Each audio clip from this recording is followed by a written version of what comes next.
Okay, now suicide in the Latina girl in the US. Now we'll get into more of the Latina girls. Hispanic females, this is what a study showed, and this is kind of the basis of what we're going to talk about today, okay? Hispanic females in grades 9 through 12 reported a higher percentage of suicide attempts. So we're not talking about who was thinking of suicide.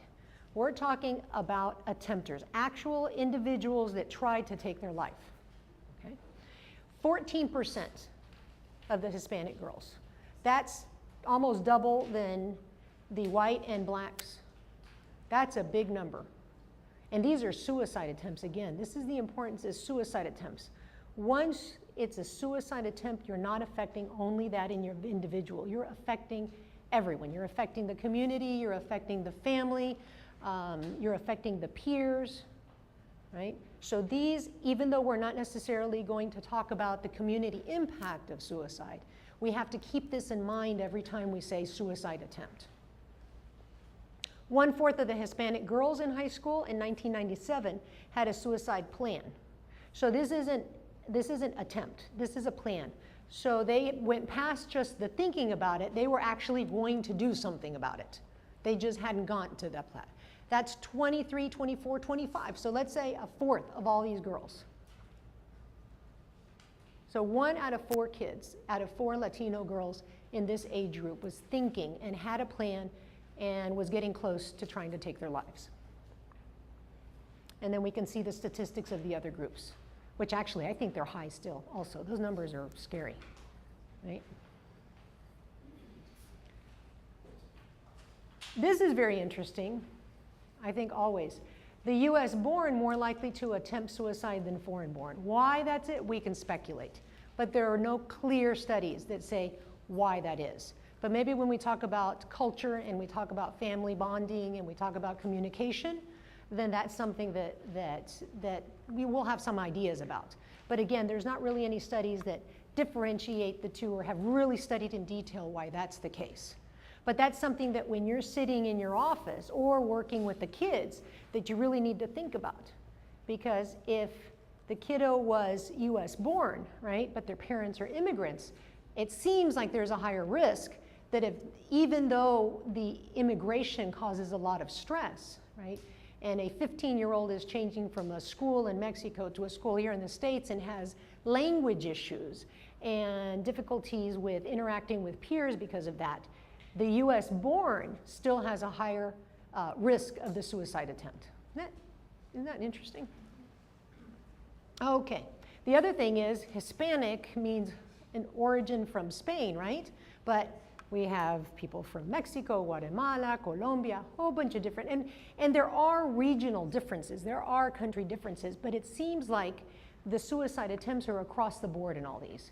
We can't say that Cubans are more protected than Colombians, and actually the Colombian suicide rate for Colombians, when you think about it, it's a really, I mean, there's still a lot of political instability and all that. It's one of the lowest suicide rates in all of Latin America.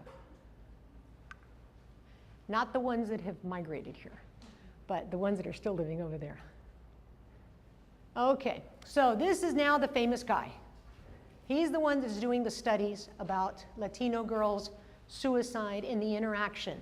So if you really, I mean, he's got, I don't know how many articles he's got out, but he's really doing a lot of research. And this is what our information is going to be based on. He compared 65 adolescent girls.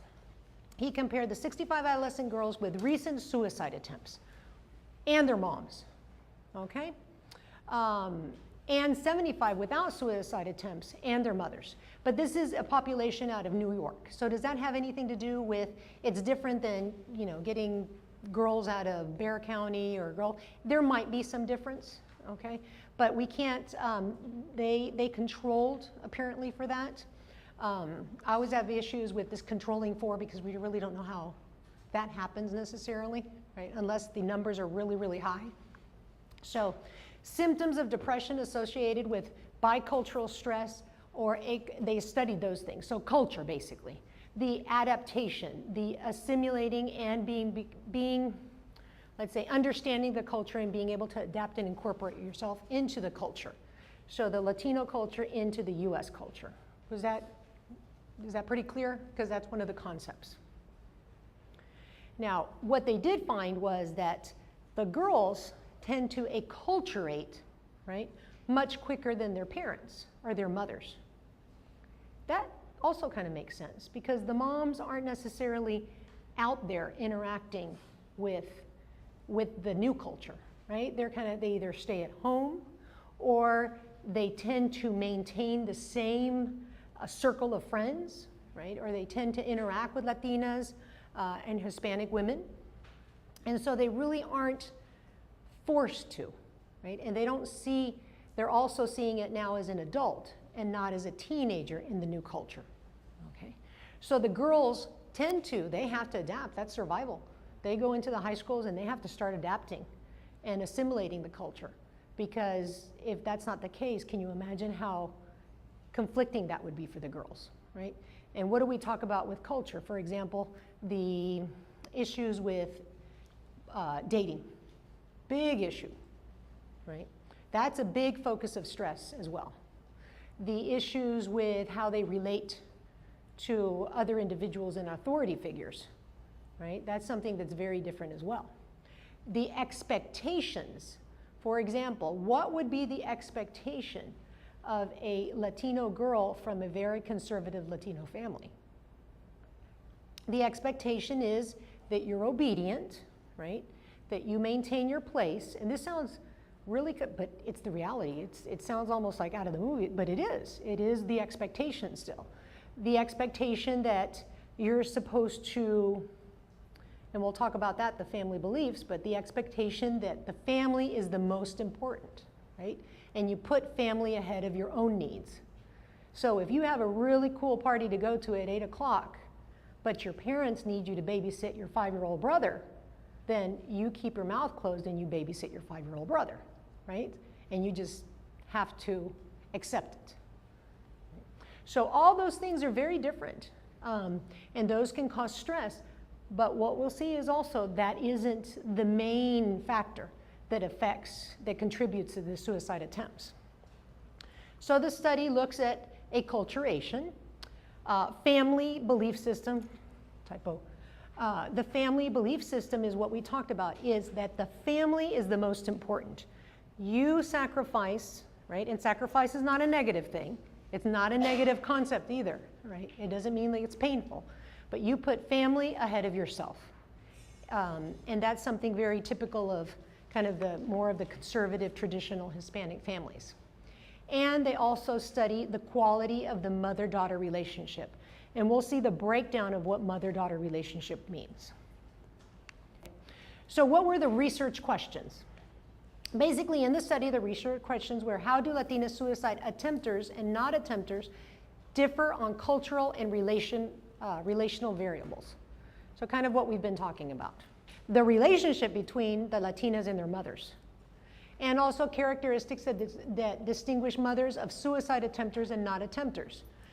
So not only the relationship, but kind of how the mothers react or how they see these suicide attempts, as well as how they see the relationships, which is very important because sometimes as kids, they might feel like, no, there's not very good communication. And the mother's saying, but we talk about things all the time, right? How can they say they don't communicate? We talk about stuff all the time. We're constantly together.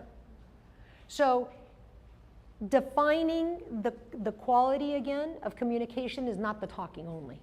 It's about what goes into all the talking, how effective the talking is, what a good role model the mom can be, right? And how, not only how effective, but how convincing the mom can be in her conversations as well. So not just this fact back and forth kind of stuff. Okay. Acculturation. So part of the aspects that they looked, how they measured these are kind of the factors that they looked into. They have the language use, right? So being able to speak the language, right? You can speak the language, that doesn't mean you can really understand and express yourself, right? And that's the next one, the linguistic proficiency. So again, a lot of these parents that come into play can learn to say a lot of words, right? Enough to be able to kind of survive in their workforce and in their workplace and with other individuals, but not really understand on an emotional level what's going on, right? Because communicating on an emotional level is very different than just knowing the vocabulary. And then electronic media. When we talk about electronic media, it's the texting, the understanding the texting, the understanding the internet, kind of computer use, all those forms of the cell phone, all those forms of communication that we take for granted that these parents are not necessarily up to date on, right? And I can say my mother doesn't know how to use the internet yet, right? She's probably not going to learn. But that's a big difference when my kids start talking to her and she has no idea what's going on, right? Family beliefs. And this is the family support, right? So the family, these are the factors, again, that we're looking at. The family support, right? Believing and understanding that the family, again, is the center, right? Or not. Interconnectedness, which means that it's not only your mom and your dad that's important, it's the concept of your cousins being part of the family. And you have to watch out for them. Your aunt and uncle, and watch out for them, right? And they watch out for you. So again, just that kind of the extended family belief also, that they're important, that you do have to do what your aunt says, right? And respect those things. The honor of the family, which means that anything you do is going to affect how your family is perceived, which is a very important aspect when someone commits suicide, or not commit suicide, attempt suicide, because the honor is affected, right? It makes your family look bad. Or when you don't get good grades, it makes your family look bad, right? There's still that level of tightness that, and because of the family beliefs, and these are stressors in the Latino family. And again, what we mentioned, subjugation of self, again, to the family. You basically have to do what's important for family first, and then you put yourself second, okay? So when you think about it in those terms, that's a lot of stress, especially if you're moving or if you're growing up in another country, right? Where there's a lot of, we talk about independence, we talk about autonomy, we try to get kids to make their own decisions. And then they go home and they go, what do you mean make your own decisions? Who's teaching you that? Right? You don't. You have to sit down with your parents and decide what you're going to do together. You have to sit down with your parents and decide what boyfriend is good for you, right? But you can't decide that on your own, because that boyfriend is going to affect the whole family, not only you. So those are things that we have to look at. And then the mother-daughter relationship. I kind of giggled when I looked at all these topics, because we always say it's always the parent's fault, right? It's the mom's fault, it's the dad's fault, that's why all these kids are messed up, kind of thing. It isn't. Actually, the approach of these studies isn't faulting the mom. It's saying the communication between the two individuals, mother and daughter, not only mom, but also the daughters, that they have a deficiency in communication that can cause the stressor. And so by identifying what ranks the highest, what affects the highest, right, the stressors in the kids, then we can treat these first. So even though we'll see that the mother-daughter relationship is going to influence suicide attempters more than any of the other stressors, it does not mean that we should not pay attention to the other stressors or the other aspects of the interactions. Does that make sense? Okay. We have maybe low funds, we don't have a lot of time, so we have to bring out the big guns to the things that affect and increase the rates of suicide attempts the most. But we still have to pay attention to all the other things that we're talking about. So, mutuality, they're going to talk about we're going to talk about three aspects. Mutuality, which is basically the emotional relatedness, right? So these are aspects when we talk about the mother-daughter relationship, the quality of it that we're looking at. And really when you sit down, it's really important. Again, it's not about exchanging facts. So we have empathy. So really feeling for the other person, not sympathy. What's the difference between empathy and sympathy? Sympathy is, oh man, I feel sorry for you. I hope you get over it, right? And then you can kind of walk away. Empathy is really understanding. You don't have to be in agreement, right? But trying to understand, and understanding and trying to identify the emotions behind whatever's going on, right? That's empathy. Engagement. Engagement is an actual, again, emotional interaction, right? So it's not, I'm giving you info, you give me info. It's about actually giving ideas and respecting them. Authenticity is more of, really, this is what I feel. You know, sometimes when we talk, we're not necessarily authentic about it. We might say things that we don't really believe, right? And in a relationship between mother and daughter, that's what they're saying. They kind of gauge this is, I really believe what the other person is saying. That's kind of consistent, and they measure that both ways. Empowerment and zest. Well, diversity is the ability to be able to talk about a lot of different things and accept a lot of different views from the other individual. Empowerment and zest is basically how convincing you are, right? That the daughter does look at the mom's conversation and go, yes, you know, she's got energy, she really is interested, and she really does believe what she's saying, right? And it's really impacting my life. And then again, the other side is the mom is accepting of that empowerment and zest on part of the child's conversation also, or interaction. Mother's capacity to express emotion.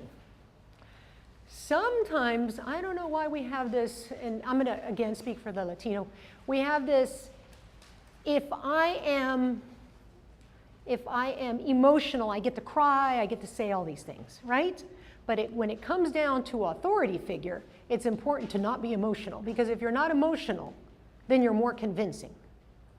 So when it comes down to really important conversations, it seems like there's some issue with lack of emotion, lack of affect, because there's some empowerment and lack of affect. And so that's what they're measuring also, how much of the emotion, and we're not talking, you know, histrionics or anything like that, but how much real emotion is shared in communicating with the daughters. Like, you know, this really does hurt because of this, or I feel sad because of this. Usually, that's not something that is expressed during a moment of crisis. Okay. Affection, show of affection, basically show of love. It's that feeling of, I love you even though you've really messed up, kind of thing, right? There tends to be maybe more of a, you should feel guilty for what you did, right? Or you might be a bad person, and that goes into the punishment. Unless the kiddo feels really bad for what they did, then there wasn't a clear punishment, right? And it becomes, the behavior becomes them as opposed to the behavior just being a problem itself, okay? So that's in the topic of affection.